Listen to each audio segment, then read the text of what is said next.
Okay, let's unpack this. Aorun. That name, it just sounds kind of epic, doesn't it? It really does, and it fits. Turns out, Aorun in Mandarin Chinese means Dragon King of the West Sea, from Journey to the West. Wow, okay. Dragon King. I Yeah. like it. And this Dragon King turns up in Xinjiang, China. Exactly, a discovery there. So we're setting aside the mythology, for now anyway, and diving deep into the actual dinosaur. Aorun zawi, a theropod from the late Jurassic. Right. And what are we working with here, source-wise? Well, our main guide is the original 2013 scientific paper that Chouanier and his colleagues. They describe the find, the name, its features, the initial placement. Initial placements. Sounds like there's more to that story. Oh, yeah. We've also got newer research from 2023 and even 2024 that, well, let's just say they're still figuring out exactly where Aorun belongs on the family tree. Okay, so a bit of a moving target. Our mission today, then, is what? Understand why this dino matters. Follow the family tree drama. Pretty much. And also, really consider the fact that the only specimen we have is a juvenile. What that tells us, or maybe doesn't tell us. Ah, the juvenile angle. That's always tricky. It is. And remember, finding any coelurosaurs, that's the group leading towards birds from the Jurassic, that's pretty rare. So this little guy is important. Definitely sounds like it. Mm. So the discovery itself, 2006, you said, in Xinjiang. Was it like a big expedition find? Or? It was part of a joint expedition, yeah. James Clark from George Washington University, Jonah Chouanier, who was his student then, and others. They were in a pretty remote spot called Wukaiwan, Shishugu Formation. And how did they find it? Just stumbled across it? Almost literally. The story goes they saw just a small piece of leg bone weathering out of the ground, reddish rock. Just a fragment. Yeah, and when they started digging around it, bingo, the skull was right there, practically underneath the leg bone. Good way. Talk about serendipity. Exactly. The kind of luck paleontologists dream about, finding more than just an isolated bit. Incredible. And then came the naming. You mentioned Aorun, the Dragon King. How did they connect that? Well, Aorun is sort of a shortened, maybe more masculine version of Aorun.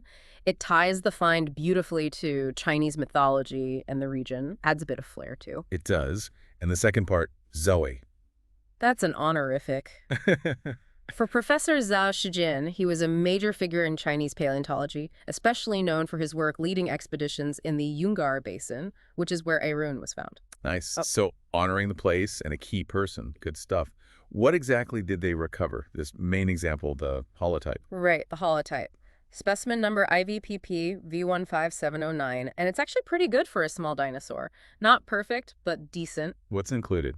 Let's see. The skull, both lower jaws, a bunch of vertebrae in neck, back, tail part of the left arm, so the ulna and the hand. The hand. Oh, Yeah, we'll come back to that. Also the bottom bits of the pubic bones and both lower legs. Oh, and something really cool. go on. In the right eye socket, an almost complete sclerotic ring. Whoa, those delicate eye bones from 160 million years ago. Yep. Amazing preservation sometimes. Gives you a sense of the shape of the eyeball, potentially about vision. It's pretty rare. Unbelievable. Okay, so this collection of bones paints a picture. Size-wise, what are we talking about? And you mentioned it was young. Yeah. Based on the bones, they estimated the total length at about a meter, maybe 3.3 feet. Again, not huge. No. And weight probably only around 1.5 kilograms, so 3.3 pounds. Think. Large house cat. House cat-sized Dragon King. No, yeah. But the key thing, absolutely crucial, is the age. They did histology. Bone slicing. Microscopic analysis. Exactly. Thin sections of the femur and tibia, looked at the growth lines, and the verdict was this Aorun was at most 1 year old when it died. Only 1 year old. Wow. So basically a baby in dinosaur terms. Or at least a very young juvenile. Yeah. The big eye sockets relative to the skull also hinted at that. It's so important because, babies don't always look like mini adults. Right. Features can change as they grow up. Dramatically sometimes. And that can mess up our attempts to place them in the family tree if we treat juvenile features as adult ones. Got it. So a dinosaur toddler, what about its bite? The teeth? The teeth are interesting, and again, maybe linked to its youth. It had 4 teeth right at the front of the upper jaw in the premaxilla, Right. 12 in the main upper jawbone, the maxilla, and then maybe 25 to 30 in the lower jaw, the dentary. And were they sharp, serrated, like a typical predator? That's the curious part, mostly. No. No. Or the serrations were incredibly faint. Some front teeth, none at all.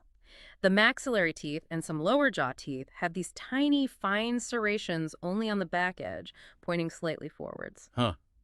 Not very steak knife-like. Not really. The researchers thought this variability and maybe the lower number of maxillary teeth compared to some adult coelurosaurs might just be because it was so young. Because maybe it would have developed more serious teeth later, different diet as it grew. It's definitely possible. Baby teeth being different happens all the time, even today. Makes sense. Yeah. Now, you mentioned the hand earlier was interesting. Yeah, the hand, it was described as gracile. Slender, delicate. Exactly. Particularly the metacarpals, the bones in the palm, basically for the third and fourth fingers, they were notably thin. And what's the significance of that?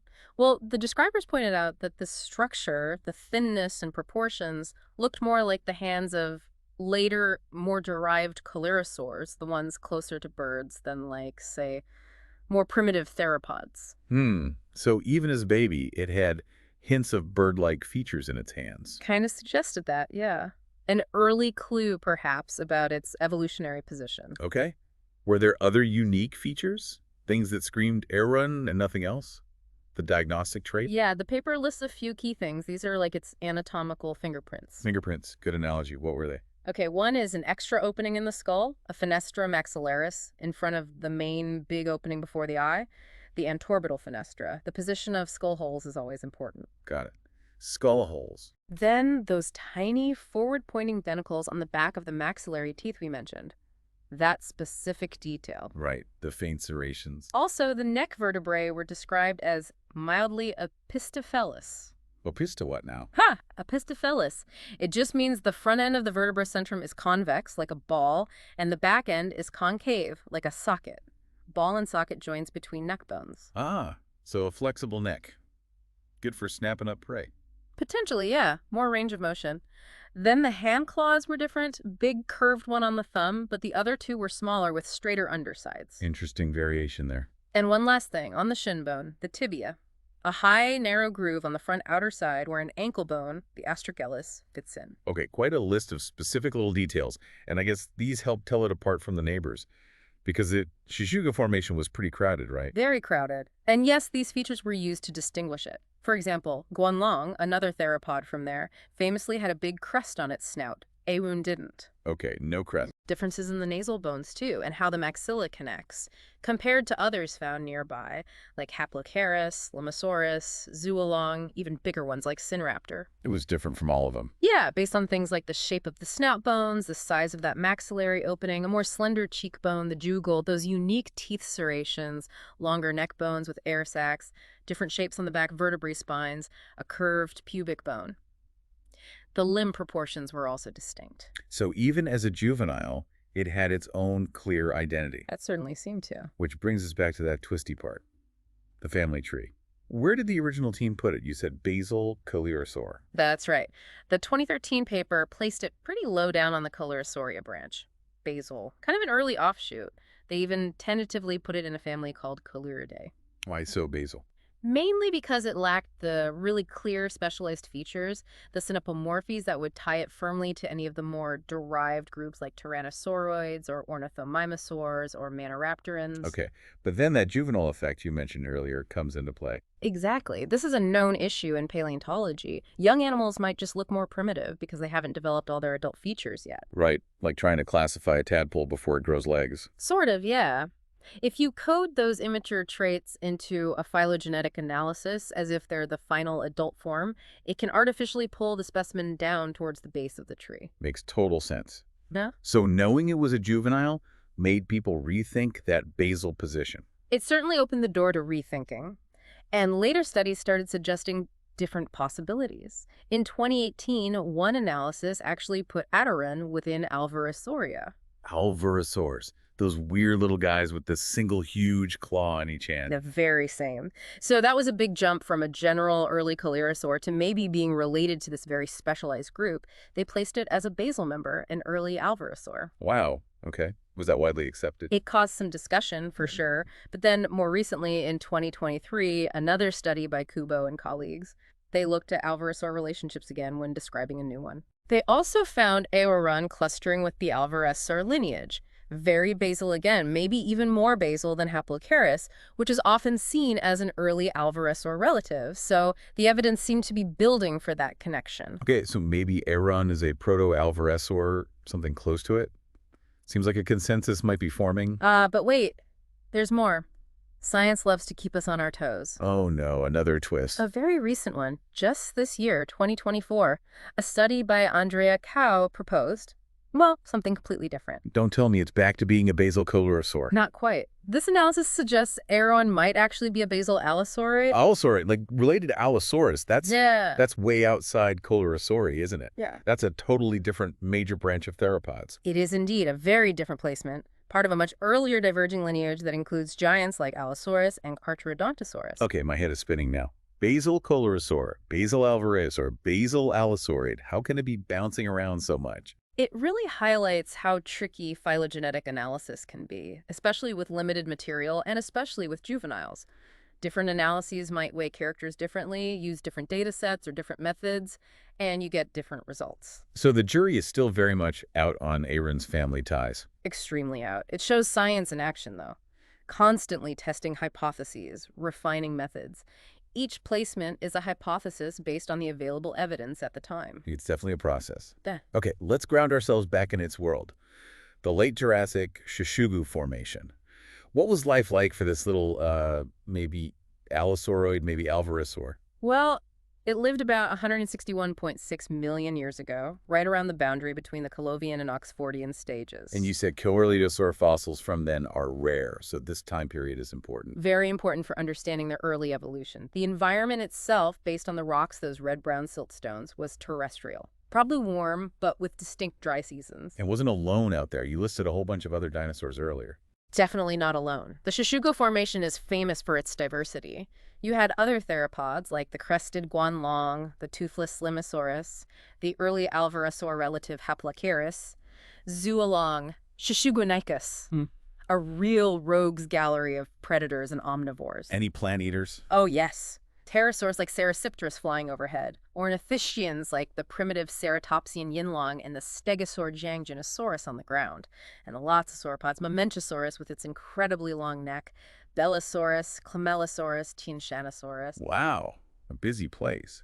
How does a little guy like Aorun, only a meter long, survive in a world with guanlong and potentially big sauropods wandering around? That's where niche partitioning comes in. Its small size and likely agility might have been advantages. It probably wasn't competing directly with the larger predators for the same food. So what was it eating? Lizards?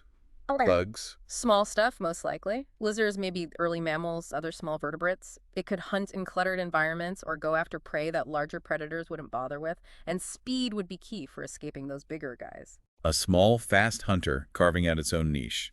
So, summing up its importance. Why should we care about this one little juvenile fossil? Well, several reasons. One, it's among the oldest known coelurosaurs, giving us a precious window into that early phase before they really diversified. Okay, still's a gap. Two, it adds to the known diversity of the Shushugu Formation. It was the 7th theropod found there, showing just how packed that ecosystem was with different types of predators in the mid to late Jurassic. Highlights ecosystem complexity. Exactly. And three, the juvenile aspect itself. It forces us to think about dinosaur growth, how features changed with age, and how that impacts our understanding of their evolution and relationships. Right. It's a case study in the challenges and rewards of paleontology. Couldn't have put it better myself. So let's wrap this up. We've met Aorun, the Dragon King, a small young theropod from late Jurassic China. Its discovery was a lucky break, its anatomy is unique, and its position on the family tree is, well, complicated. Very complicated. Basal coelurosaur, basal alvarezsaur, basal allosauroid. The debate continues. It really shows how science refines itself with new data, new methods. And the fact it's a juvenile is key to that uncertainty, but also provides clues about dinosaur development. Absolutely. It's a fantastic example of how one fossil, even an incomplete or young one, can spark so much research and debate, pushing the field forward. It really makes you wonder, doesn't it? If this one specimen was so young, barely a year old, what would an adult Aorun look like? That's a million-dollar question. Would it develop more pronounced features that clearly place it in one group or another, or would it retain some of that ambiguity? Finding an adult could potentially solve the phylogenetic puzzle, or maybe just make it even more complex. It certainly could. And you have to think, what else is still waiting out there in the Shushuga Formation? What other secrets about Jurassic life are locked away in those rocks? Feel like there's always more to discover. A reminder that the book of life's history is still being written, one fossil find at a time.